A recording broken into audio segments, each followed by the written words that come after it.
¿Qué tal? ¿Cómo están todos? Vamos a estudiar ahora los ciclos históricos. ¿De qué tratan los ciclos históricos? Fíjense, principalmente del proceso de la historia de la restauración. Segundo, hay una repetición cíclica por falta de cumplimiento de la responsabilidad humana. Y podemos hacer un paréntesis y traer aquí al historiador Arnold Toynbee, quien habla acerca de que la historia está en forma de espiral, como que se va repitiendo, ¿sí? Y eso es a causa de la falta de cumplimiento de la responsabilidad humana. También la necesidad de un fundamento para la aparición del Mesías, de los padres verdaderos.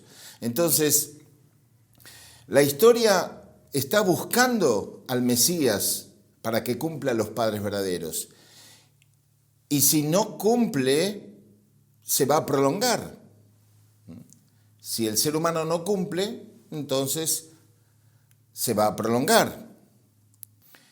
Muy bien, ahora vemos la sección 1, que vamos a explicar acerca de las eras de la providencia. Por ejemplo, la primera, desde Adán a Abraham. Se llama la era de la providencia para el fundamento para la restauración. También decimos que es la identidad de tiempo simbólica y que duró aproximadamente 2000 años bíblicos. Seguidamente, la segunda era va desde Abraham hasta Jesús. A esta la llamamos la era de la providencia para el fundamento para la restauración, que es la identidad de tiempo en imagen, y duró aproximadamente 2000 años. Luego tenemos, por último, la era desde Jesús hasta la segunda llegada. La llamamos la era de la prolongación de la providencia de la restauración. Y también decimos que es la identidad de tiempo sustancial. Duró aproximadamente 2000 años. Cuando hablamos de simbólico, de imagen y sustancial, es porque la historia se va como manifestando gradualmente, ¿sí? Primero de una manera simbólica, luego a nivel imagen, ya un poco más clara, y finalmente se concreta. Ahora vamos a explicar por qué 3 etapas. Veamos los factores que forman la era de la identidad de tiempo providencial. Estos factores ya los hemos hablado cuando nos referimos al fundamento para recibir al Mesías. En este caso serían el fundamento de fe, que es la relación entre la figura central y Dios, que es de tipo vertical. Lograr esa unidad verticalmente. Y para eso era requerible que la figura central, los objetos condicionales necesarios y la duración matemática del período. Bien, también tenemos el segundo factor, que es el fundamento de sustancia, que ya sería entre la relación de Dios con la figura central, en este caso Abel, quien fue llamado o elegido por Dios para ser la figura central de la primer familia. Esta relación entre Dios y Abel sería de tipo vertical y obviamente entre Abel y Caín de tipo horizontal. Explicamos que Caín estaba en la posición más del lado de Satán o del arcángel porque fue el primer fruto del amor de Adán y Eva, ¿sí? Mientras que Abel fue el segundo. Pero también se busca esa unidad horizontal en el fundamento de sustancia. Y a lo largo de toda la historia vamos a encontrar a muchas figuras centrales ocupando este fundamento de fe y figuras claves ocupando el fundamento de sustancia también. Así que en la medida que este fundamento de sustancia se va completando, que es eliminar la naturaleza caída con el fin de restaurar el fundamento de sustancia, nosotros decimos que la era de la providencia se forma centrada en los hechos históricos, que han sido sucesivos intentos de restaurar primeramente el fundamento de fe y después el fundamento de sustancia. O sea, que en todos los hechos históricos que han ocurrido siempre hubo un fundamento de fe y un fundamento de sustancia, que era requerible y que debería haberse cumplido, y una vez completado, entonces se daban las condiciones para recibir al Mesías. Sin embargo, es obvio que el hecho de que la historia se ha prolongado en 3 etapas, eso muestra de que ha habido muchos errores a lo largo de toda la historia y muchos incumplimientos de este fundamento de fe y de sustancia. ¿Por qué se prolonga la providencia de la restauración? Y tenemos que tener en cuenta acá la teoría de la predestinación, la cual nos enseña que la voluntad de Dios está predestinada a ser realizada como algo absoluto. O sea, en Isaías 46:11 dice, tal como lo he dicho, así lo haré, como lo he planeado, así se cumplirá. Eso significa de que sí o sí la voluntad de Dios se va a cumplir. Ahora bien, en cambio, mientras que la realización de la voluntad centrada en una persona es relativa. ¿Por qué? Porque depende de su propio cumplimiento de la responsabilidad. Y en eso Dios no puede intervenir. En ese sentido, Dios está a la expectativa del ser humano, esperando que cumpla su parte de responsabilidad. Está atado de pies y manos. A veces nosotros nos referimos y decimos, bueno, si Dios quiere o si Dios lo permite, casi que le cargamos la responsabilidad a Él. Pero en realidad no depende de Él, depende de nosotros. Sobre el cumplimiento de nuestra parte de responsabilidad, entonces sí Él puede trabajar y puede llevar adelante su voluntad. También dice, cuando la voluntad de Dios no se realiza porque la persona falla en cumplir su propia parte de responsabilidad, Dios establece en su lugar a otra persona en una era diferente y se prolonga la providencia de la restauración. También dice, la providencia de la restauración se prolonga según los principios de la creación hasta 3 etapas. Y fíjense que se ve en el ejemplo de la historia ya transitada. El ideal de la creación de Dios deja sin realizar por Adán. Adán no cumplió su parte de responsabilidad. Ese fue una falla. Luego fue prolongado 3 veces hasta Jesús como el segundo Adán y hasta el tiempo de la segunda venida, que viene como tercer Adán. Dice un proverbio, si no salió el primer intento, seguro que será el tercero, verificando así el principio que encontramos en nuestra vida real. Vamos a ver ahora el periodo matemático de indemnización para restaurar el fundamento de fe. Esto lo mencionamos en los principios de la restauración. Y dijimos que los principios de la restauración se basan en los principios de la creación.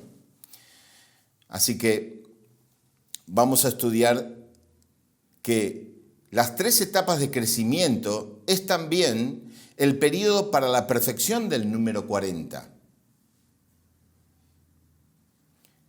Quiero mostrarles acá este gráfico donde muestra las 3 etapas, formación, crecimiento, perfeccionamiento. ¿Sí? Cada etapa, formación, tiene 3 subetapas, crecimiento también y perfeccionamiento también. Lo que significa que hay acá 9 subetapas. Y el último nivel, por encima de todo, es la 10ª etapa, ¿sí?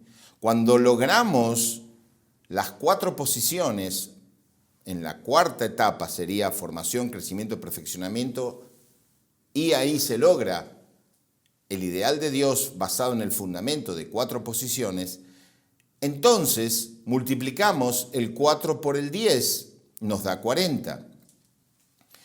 Ese es el número del cumplimiento del ideal de Dios.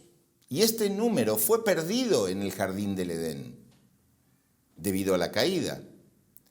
Por lo tanto, pasa a ser un número matemático de indemnización. Y las figuras centrales de la historia van a tener que pasar por ese número 40. También acá nos dice que llamamos al número 10 el número del retorno, ¿sí? Es porque volvemos a Dios o llegamos a Dios. Y también el número 40 significa la separación de Satanás, porque desde el punto de vista de la restauración, ¿sí?, nosotros estamos en el dominio de Satán y tenemos que ir al dominio de Dios. Por eso, pasar por una condición de indemnización basado en el número 40 es como haberse separado simbólicamente de Satán y estar parado después de esa condición enfrente de Dios. También el fundamento de fe se establece con un periodo matemático de los números 12, 4, 21 y este 40 que acabamos de explicar. Vamos a explicar los números más en detalle. ¿De dónde surge el número 12? El número 12 surge del fundamento de 4 posiciones: Dios, mente, cuerpo, ser humano. Por 3 etapas, porque requiere 3 etapas para la perfección, ¿sí? Entonces surge el número 12. El número 4 proviene del fundamento de 4 posiciones. Es requerible 4 elementos: Dios, hombre, mujer, hijos. 4 elementos. El número 21 surge partiendo del número 7. El número 7 es el número del cumplimiento de la creación.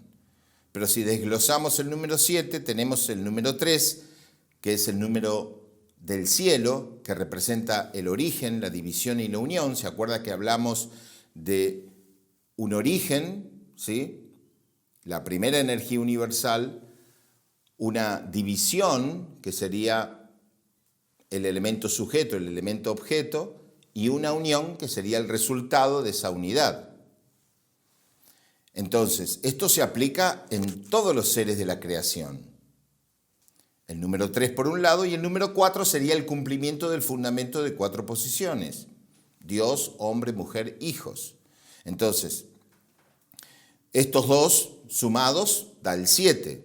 Por 3 etapas de formación, crecimiento y perfeccionamiento es el número 21. Entonces, luego, cuando estudiemos los ciclos históricos en profundidad, vamos a ver cómo aparecen estos números. Estos son números raíz, pero luego lo vamos a ver como ampliado. Si es 21, también vamos a ver 210. O si es 12, vamos a ver 120. O si es 4, podemos ver 40 hasta 400. ¿Sí? Y por último, el número 40, que ya lo expliqué anteriormente y está acá en este cuadro que vimos anteriormente, ¿sí? Bueno, de esta manera vamos a concluir esta parte y vamos a dar inicio a todo el proceso de la historia. En este caso nos vamos a enfocar en la historia del pueblo de Israel, para luego enfocarnos en la historia del pueblo cristiano. Y vamos a ver una similitud entre ambas historias. Vamos a comparar ambas historias. Y vamos a ver que Dios estuvo trabajando a lo largo de toda la historia.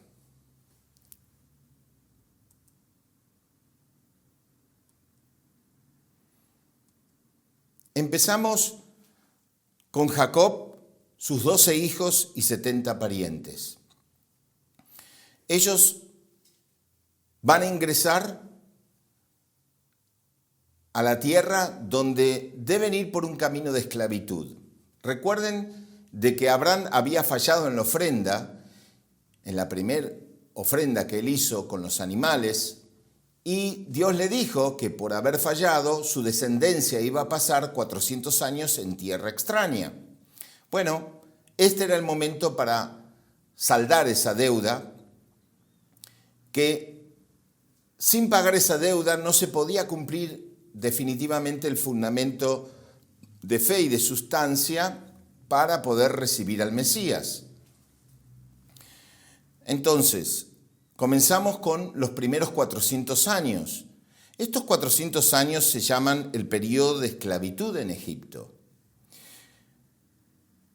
Jacob ingresa, es bienvenido porque, según la historia, su hijo menor José ya había sido gobernador y le dio la bienvenida.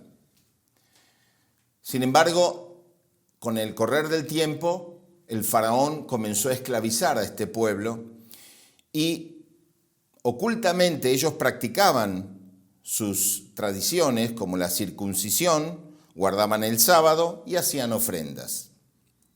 Claro, finalmente Moisés se levanta como el libertador del pueblo judío y logra sacarlo de Egipto y lo lleva a la tierra prometida de Canaán. A partir de ahí comienza un nuevo periodo. El objetivo era entrar a la tierra de Canaán y establecer el linaje de Dios, las tradiciones del pueblo judío y prepararse para recibir al Mesías rápidamente. Sin embargo, lo que ocurre aquí es que cuando ingresan en Jericó, las mujeres y los niños de los paganos, de los cananitas, quedan vivos y, claro, el pueblo israelí eran 600.000 hombres y en este caso lograron unirse con ellos, con los cananitas. Entonces eso genera que exista una confusión de fe o una mezcla de la fe. Por un lado la fe israelí con la fe pagana. A partir de ahí también ocurre un nuevo periodo que se llama el periodo de los jueces. Los jueces eran personajes que ocupaban el rol de rey, sumo sacerdote y profeta. Y se genera en ese tiempo un sistema feudal donde cada uno gobernaba su tierra. Cada uno practicaba sus tradiciones, en este caso mezcladas. Y eso fue el hecho un poco de que se prolongó la venida del Mesías, algo que tal vez debería haber sido inmediatamente, pero debido a esta confusión de fe que se generó, se prolongó 400 años, siempre basado en un número providencial. Y Samuel, el último profeta, unge al primer rey judío, llamado Saúl. Comienza ahí un periodo de 120 años del Reino Unido israelita, donde sí había un rey, sí había un sumo sacerdote y sí había profetas, ya por separado. Claro, el primer rey fue Saúl, y que tenía una misión fundamental, construir el templo. Sin embargo, Saúl no logra hacerlo.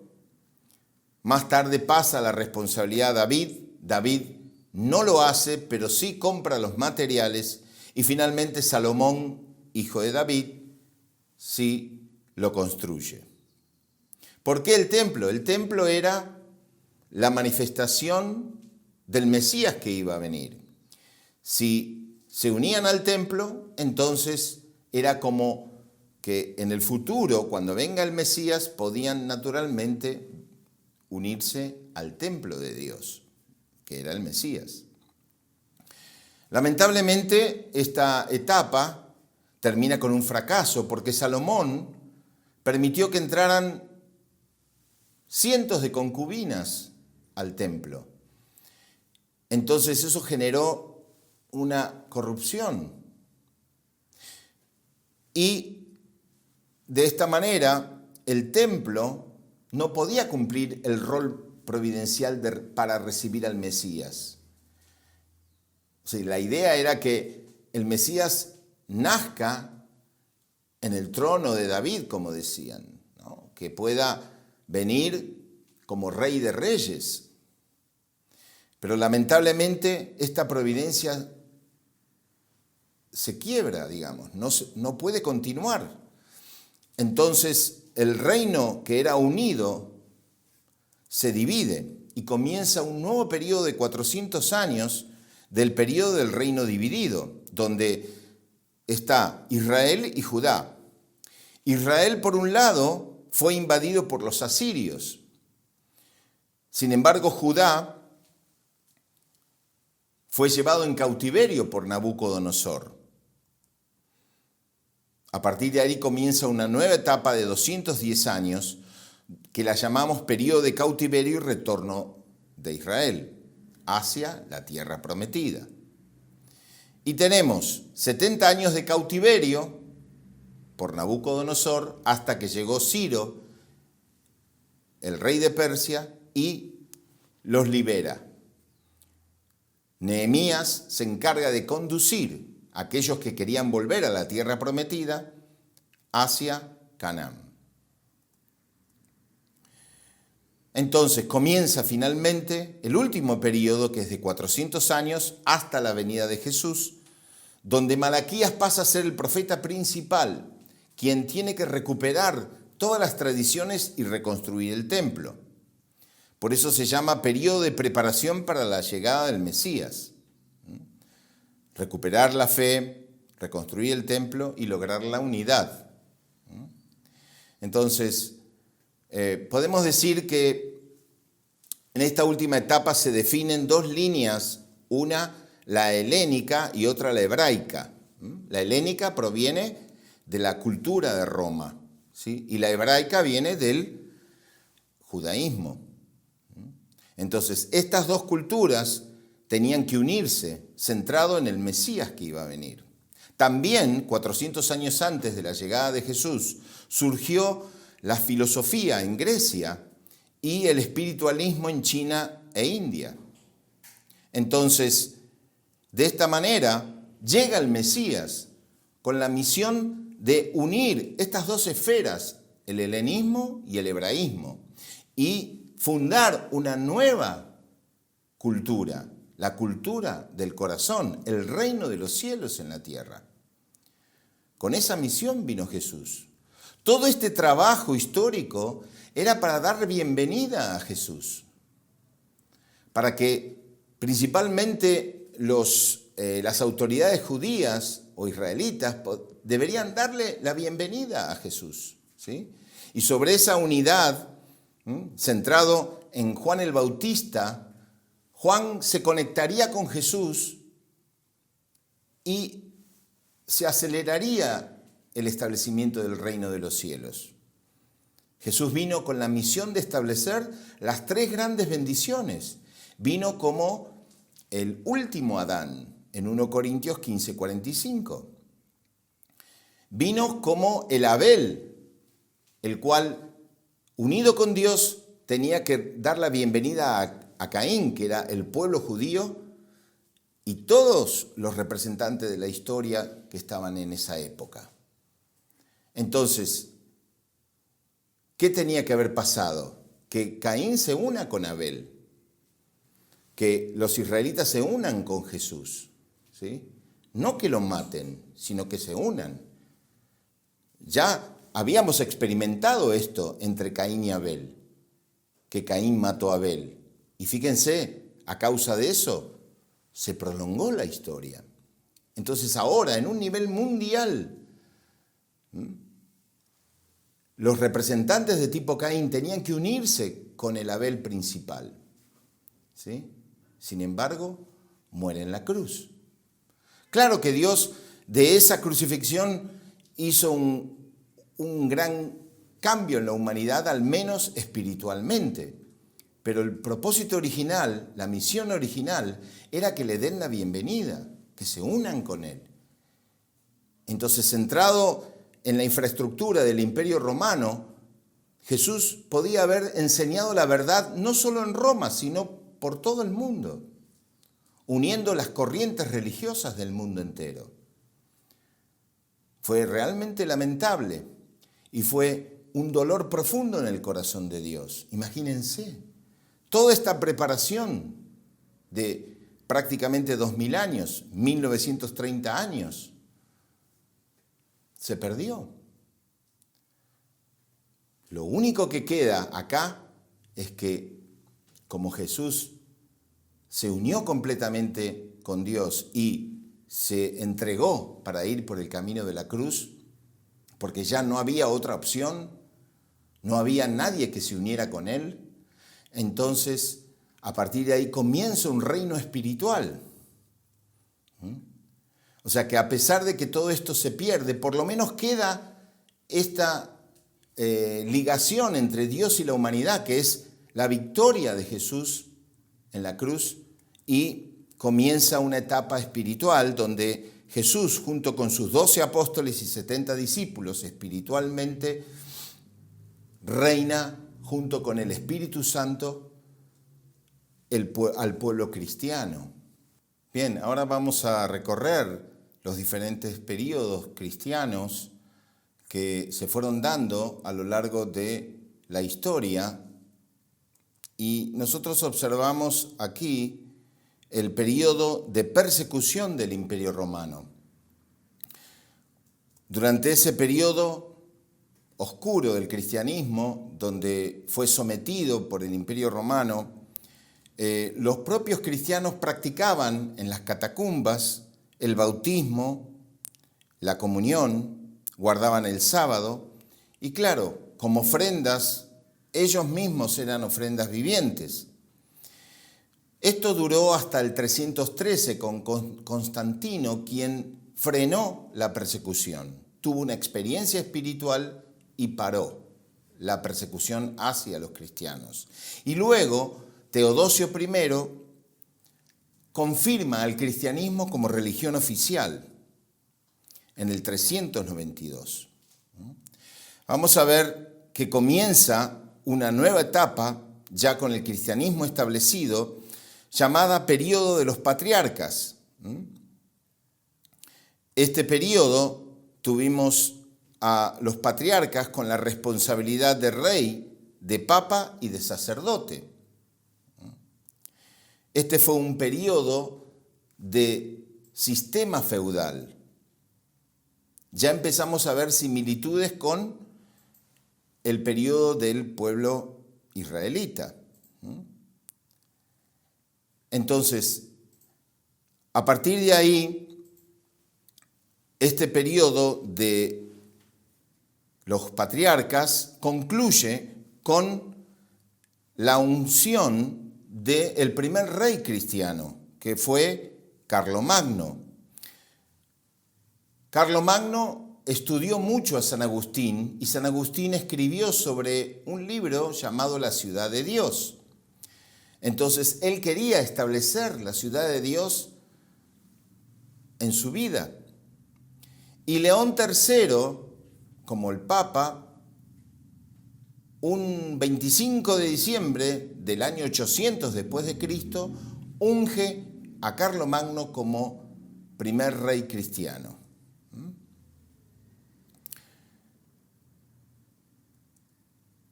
Ese periodo duró 120 años y era el periodo del Reino Unido Cristiano, donde se definía claramente el rey, el papa y los sacerdotes. Siempre tenemos que recordar que estos personajes ocupaban un rol providencial, tanto en la posición de Caín como en la posición de Abel. Por ejemplo, el rey en la posición de Caín tenía que unirse con el papa, con la dirección del papa, en la posición de Abel, ¿sí? Para poder recibir la bendición de Dios. Pero lamentablemente esto no ocurrió. Carlomagno pasó a ser, si bien el primer rey cristiano, pero después le siguieron sus hijos y hasta sus nietos, siguieron durante un periodo de 119 años, casi 120, pero nunca se unieron a los papas. Y esto, a través del Tratado de Versalles, se dividen las tierras del reino y finalmente esto fue en el 919, ¿sí? Y a partir de ahí comienza un periodo del reino dividido cristiano. Muy parecido, prácticamente similar a el anterior. Esto está dividido en francos del este y francos del oeste. En ese tiempo, la Iglesia había organizado las cruzadas que eran con el objetivo de recuperar Tierra Santa en lugares donde dominaban los musulmanes, donde estaba Canaán, la tierra prometida. Entonces, estas cruzadas, en realidad, si bien tenían un propósito elevado, detrás de eso arrasaban con cuanto pueblo se encontraban, robaban, violaban. Así que Dios no pudo bendecir estas 7 cruzadas, que fue durante 200 años, y finalmente fueron 7 pérdidas para la Iglesia. En ese tiempo, cuando estuvieron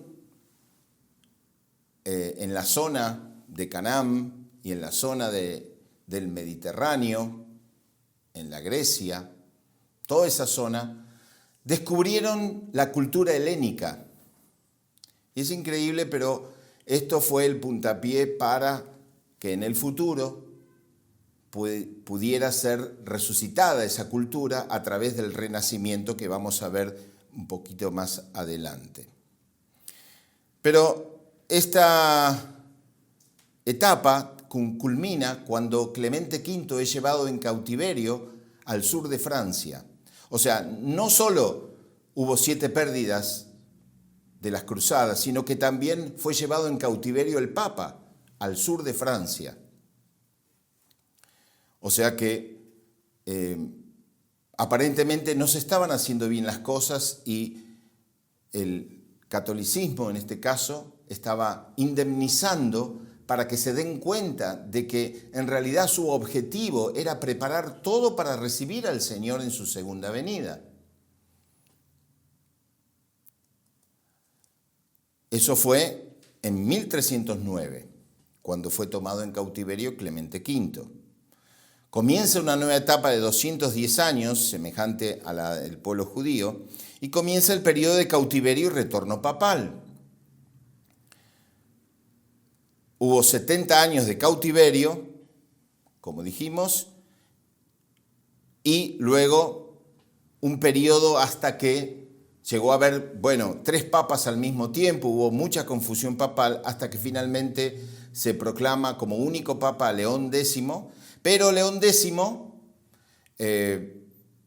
con el afán de construir la Capilla Sixtina, propone las indulgencias, que eran papeles legales firmados por la Iglesia, que perdonaban pecados. O sea, aquellos que cometían crímenes podían pagar cierta suma de dinero y se le perdonaba los pecados. Por eso, con ese dinero se construía la Capilla Sixtina. Bueno, esto rebalsó el agua del vaso y da comienzo a una etapa de reforma religiosa, ¿no? Entramos entonces en los últimos 400 años con el reformista Martín Lutero, eso fue en 1517, y da inicio al periodo de preparación para la segunda venida. Como dije, Martín Lutero trae la reforma religiosa y con 95 tesis que eran puntos negativos que tenía el Papa y la Iglesia. De esta manera se saca a la luz la, digamos, corrupción que existía en la Iglesia Católica durante la Edad Media y que, digamos, llega a un punto cúlmine crucial con las indulgencias, como mencionamos hace un rato. Y de esta manera, entonces, curiosamente, aparece la imprenta con Gutenberg y el primer libro que se imprime es la Biblia. Y la Biblia llega a todos los hogares. Entonces, todas las personas podían leer las Escrituras, no solo los sacerdotes y el Papa. De esta manera podían entender e interpretar la voluntad de Dios, cada uno, ¿no?